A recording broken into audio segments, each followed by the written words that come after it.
허니바이블 315주차 사무엘하 19장에서 열왕기상 11장까지 말씀 함께 보겠습니다.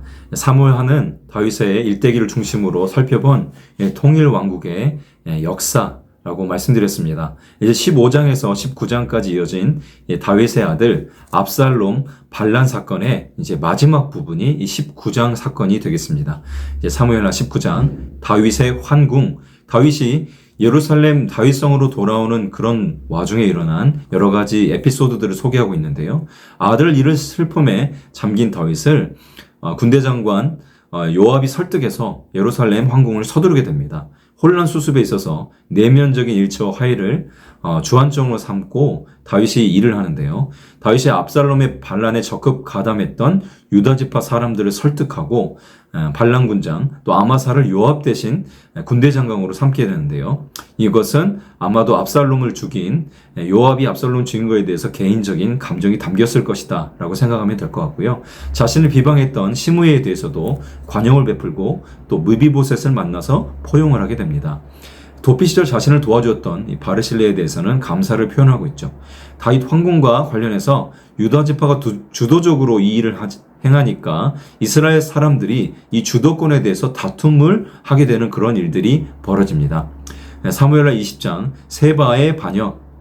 베냐민 사람 세바가 이 중심으로 이 북쪽 10지파가 반란을 하게 되는데요. 아무래도 베냐민 사람 이 세바가 사울 왕이 베냐민 지파였기 때문에 우월주의적인 성향을 가졌을 것이다 생각할 수 있겠습니다.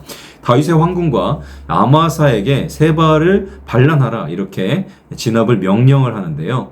이때 요압이 이 아마사를 살해하게 됩니다.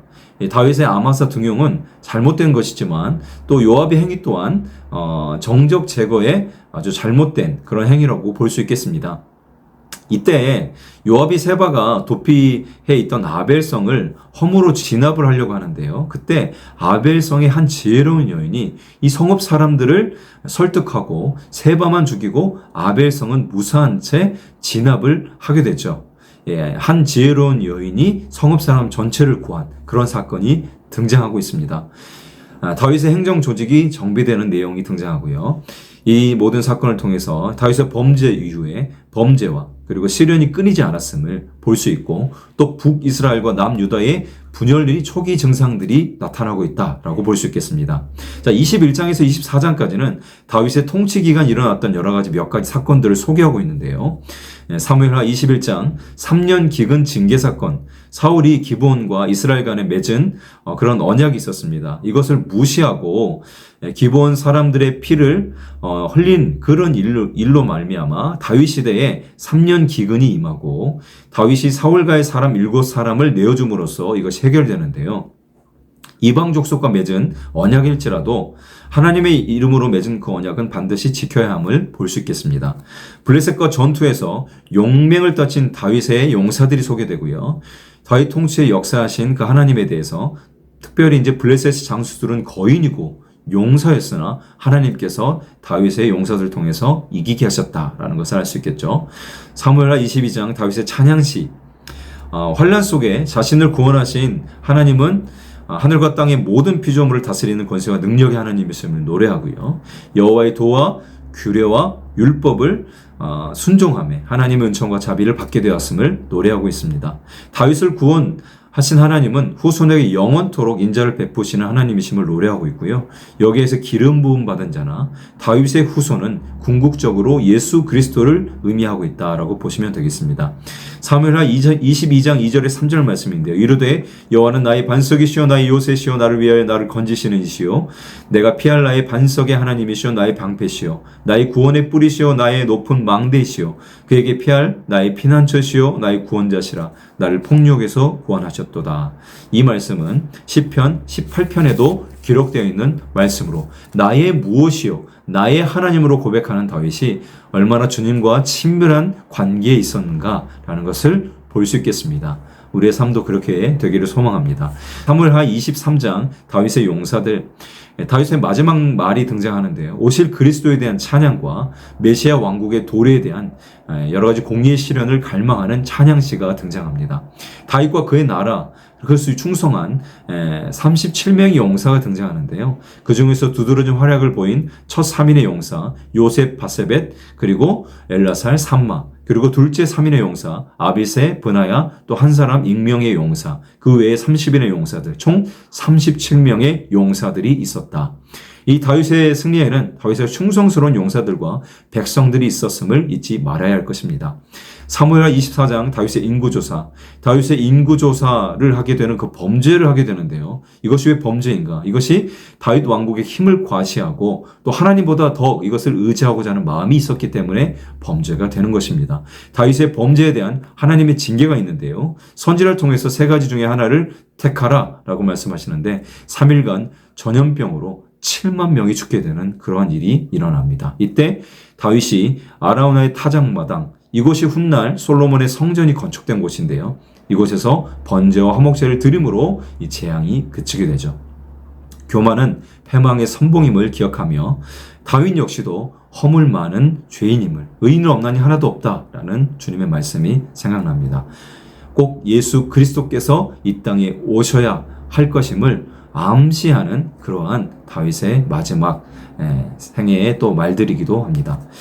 자, 이제 사무엘 하가 끝나고 열왕기 상으로 넘어가는데요. 사무엘 상하의 말씀들이 사무엘, 통일 왕국의 초대왕 사울, 그리고 2대 왕 다윗, 그리고 이제 열왕기 상은 솔로몬 왕, 즉 통일 왕국의 3대 왕 솔로몬 왕이 등장하고요. 그리고 이후에 이제 분열 왕국으로 넘어가는 그 시기를 다루고 있다라고 볼 수 있습니다. 열왕기상의 제목은 히브리어 멜레킴, 왕들이란 뜻인데요. 원래는 사무엘서와 마찬가지로 열왕기상하도 구분되지 않은 한 권이었음을 기억했으면 좋겠고요. 열왕기라는 뜻은 여러 왕들의 기록이다라는 뜻입니다. 저자는 익명의 편집자로 알 수가 없고요. 남유다 마저 포로가 돼버린 바벨론 1차 포로 귀환 어느 시기에 기록을 했을 것이다 라고 추정하고 있습니다. 구조를 보시면 특별히 이제 1부와 2부로 크게 나눌 수 있다면 열왕기상의 1부는 11장까지 솔로몬의 통일 왕국에 대한 이야기를 하고 있고요. 2부는 분열 왕국 전반기의 역사에 대해서 다루고 있습니다. 솔로몬이 아들로 왕이 된 르호보암과 그리고 여로보암을 중심으로 각각 남유다와 북이스라엘로 드디어 분열이 되게 되는 분열 왕국이 등장하는데요. 열왕기상의 절반의 또 내용들은 또 북이스라엘의 7대 왕 아합과 선지자 엘리야 이야기를 다루고 있다. 가장 악했던 아합 왕과 엘리야 이야기를 다루고 있습니다. 자, 열왕기상 1장 아도니아의 반란 실패와 솔로몬 즉위. 다윗이 이제 나이가 들어서 노쇠하였음을 이야기하고 있습니다. 다윗의 시대가 가고 새로운 시대가 오고 있음을 암시하고 있고요. 아도니아가 반란을 하게 되는데요. 이 아도니아는요, 다윗의 넷째 아들로서, 살아있는 다윗의 아들로서는 실은 왕이 계승 1순위였습니다. 그런 그가 반란을 일으키죠. 군대 장관 요압과 제사장 아비아달과 모의해서 이스라엘 왕으로 스스로 자처합니다. 이때 선지자 나단이 솔로몬으로 왕위에 오르게 하는 다윗의 결단을 이끌어내게 되고요. 아도니아의 반란은 그렇게 저지가 되고 다윗의 결단에 따라서 이제 솔로몬이 왕위에 오르고, 이 소식을 들은 아도니아의 세력들이 뿔뿔이 흩어지고 아도니아는 제단뿔을 잡음으로 겨우 목숨을 건지게 됩니다. 이때 제단뿔을 잡는다는 것은 권능의 하나님께 긍휼과 도우심을 간구하는 상징적인 행위라고 볼 수 있겠습니다. 역시나 왕은 사람의 힘이 아니라 하나님께서 세우시는 자가 세워진다라는 것을 기억해야 할 것입니다. 열왕기상 2장 다윗의 유언과 솔로몬 왕권 강화, 다윗의 유언과 죽음에 대해서 이제 이야기하고 있고요. 하나님의 명령을 지켜 행하라라고 말씀하면서 역신들 요압과 시므이는 처단하고 공신, 바르실레와 같은 사람들은 예우하라라고 유언을 남기고 있습니다. 아도니아가 다윗의 첩 아비삭을 아내로 청혼한 것을 빌미로 아도니아를 처형하게 되고요. 아도니아의 반란 음모에 가담을 했던 제사장 아비아달의 수방과 그리고 군대 장관 요압이 처형을 당하게 됩니다. 요압 대신에 브나야가 군사령관으로 이제 임명을 하게 되고요. 아비아달 대신에는 사독이 제사장으로 임명되게 됩니다. 압살롬의 반란을 피해서 도피하던 다윗을 저주하고 모욕했던 시므이가 솔로몬의 명령을 어김으로 이제 처형을 당하게 되는데 인과응보의 법칙이라고 볼 수 있겠죠. 솔로몬 왕국의 걸림돌이 되었던 자들이 사라지게 되므로 이제 번영의 기틀이 마련되게 됩니다. 열왕기상 3장 솔로몬의 재판, 너무나도 유명한 장이죠. 애굽왕 바로의 딸과 혼인할 정도로 그 솔로몬의 지위가 상승을 했는데요. 산당 제사를 통해서라도 여호와 신앙을 잘 유지하는 모습을 볼 수 있습니다. 하나님을 경외하는 증표로 기본에서 1,000번제를 드리자 하나님께서 꿈에 솔로몬에게 나타나서 축복을 주시기로 하는데요. 솔로몬이 선악을 분별할 지혜를 구하죠. 이때 하나님께서 그를 기특하다 여기시고 부와 영광도 주시겠다 약속하십니다. 솔로몬의 재판, 너무나 유명한 그런 말씀인데, 두 명의 창기가 서로 한 아이를 자신의 아이라고 재판을 요구하는데요. 이때 아이를 반으로 가르라 라고 말씀하니 아이를 살려달라 하는 그 여자가 진짜다라고 이렇게 판결을 하는 유명한 솔로몬의 재판의 말씀이 등장합니다. 열왕기상 3장 9절, 누가 주의 이 많은 백성을 재판할 수 있사오리까? 듣는 마음을 종에게 주사 주의 백성을 재판하여 선악을 분별하게 하옵소서. 솔로몬이 구한 참된 지혜, 이것은요 하나님의 말씀을 듣는 마음에서 비롯된 것임을 우리가 명심해야 할 것입니다. 참된 지혜는 하나님의 말씀을 듣는 그 마음에서 비롯된 것입니다. 열왕기상 4장, 솔로몬 왕국의 번영, 솔로몬 왕국의 내각 주요 조직이 등장하고요. 이때 제사장이 가장 언급된 것은 하나님 중심 체제로 넘어가고 있다라는 것을 우리가 알 수 있겠죠. 솔로몬의 12 지방 관장을 둠으로써 세금 징수를 원활하게 하여 왕실을 튼튼히 세우고요. 솔로몬에게 하신 부와 영광의 약속이 실현되는 것을 영토 확장과 백성들의 풍요와 평화, 그리고 막강한 군사력을 통해서 알 수 있겠고요. 솔로몬에게 하신 그런 지혜의 약속이 또한 실현되는데, 애굽의 모든, 그리고 동방의 모든 현인보다 뛰어났다. 잠언과 노랫말을 수천 개 기록했다라는 것을 말씀하고 있습니다. 열왕기상 5장, 솔로몬의 성전 건축 준비, 솔로몬의 즉위를 축하하는 사절단을 보낸 것을 계기로 다윗과 좋은 관계에 있었던 두로왕 히람이 성전 건축에 필요한 자재와 기술자를 공급해 주기로 언약을 맺습니다. 이때 성전 건축에 연간 18만 명 이상의 인원이 투입되는데요. 이때 벌목꾼들이 한 달은 벌목 작업을 하게 하고 두 달은 집에서 거주하며 생업에 종사하게 합니다. 이때 가정의 뿌리를 내린 이스라엘 백성들이 과도한 노동으로 안식을 얻도록 조치하는 것을 볼 수 있겠죠. 열왕기상 6장, 솔로몬 성전 건축, 성전 외부 건축에 대해서 나오는데요. 솔로몬 주기 4년에 출애굽한 지 480년이 된 BC 966년에 건축을 하게 됩니다. 성전이 거룩함을 상징하는 장소였기 때문에 철 연장 소리가 들리지 않게 하였다는 것이 굉장히 특이한 부분이라고 할 수 있겠습니다. 외부 공사를 마치고 내부 공사를 시작하기 전에 하나님의 말씀으로 언약을 상기시키시고 일꾼들을 격려합니다. 우리가 사역을 할 때 늘 하나님의 말씀으로 상기하고 또 격려하는 일들이 필요한 것임을 알 수 있겠죠. 그리고 나서 성전 내부 양식이 등장하는데, 성소와 지성소로 나누고 다윗에게 보이신 설계와 양식대로 완벽하게 건축이 진행됩니다. 건축을 시작한 지 7년 만에 성전 건축이 완공되고요. 이동식 성막 대신에 이제 성전이 그 역할을 감당하게 됩니다. 이때 성전 내부는 모두 금으로 장식하고요. 이것은 하나님의 빛대심과 불변성을 상징하고 성도의 헌신 또한 우리가 발견할 수 있는 장면이라고 할 수 있겠습니다. 열왕기상 7장, 솔로몬 왕궁 건축과 성전 기구 제작. 솔로몬 궁전은 성전 건축 7년에 비해 긴 13년에 걸쳐서 완공이 됩니다. 두로왕 히람이 노세공에 뛰어난 히람이란 사람을 솔로몬에게 파송하여 성전의 외부 기구들, 녹기둥, 둘, 야긴과 보아스, 이 기둥 둘을 또 건축하고, 놋바다, 이것은 큰 대야라고 볼 수 있겠고요. 놋 물두멍 10개와 그것을 받치는 받침술에 10개를 제작합니다. 성전 내부의 기구들은 다 금으로 만들어 있는데요. 우리가 잘 알고 있는 분향단, 진선병, 그리고 등잔대, 이와 같은 것들이 다 금으로 제작됩니다. 성전 건축과 성전 기구 제작 사이에 솔로몬 궁전 건축이 기록된 것은 이 왕궁 자체도 하나님께서 통치하시는 곳임을 의미하고 있습니다. 열왕기상 8장, 성전 봉헌식과 솔로몬의 기도. 하나님의 임재 상징인 언약궤가 안치되면서 사실상 성전 건축이 완성됩니다. 말씀이 중심되어야 함을 말씀하고 있고요. 솔로몬의 성전 봉헌사, 이 통해서 하나님의 주권적인 섭리를 노래하고 있는데요. 이런 솔로몬이 고백에 담긴 잠언 16장 9절, 사람이 마음으로 자기의 길을 계획할지라도 그의 걸음을 인도하시는 이는 여호와시니라 라는 것을 통해서 우리가 또한 알 수 있겠습니다. 솔로몬의 봉헌기도, 언약을 신실하게 지켜주실 것을, 성전을 향하여 기도할 때 응답해 주실 것을, 회개할 때 용서해 주실 것을, 이방인의 간구도 들어주실 것을, 적군과 더불어 싸울 때 기도에 응답해 주실 것을 간구하고 있습니다.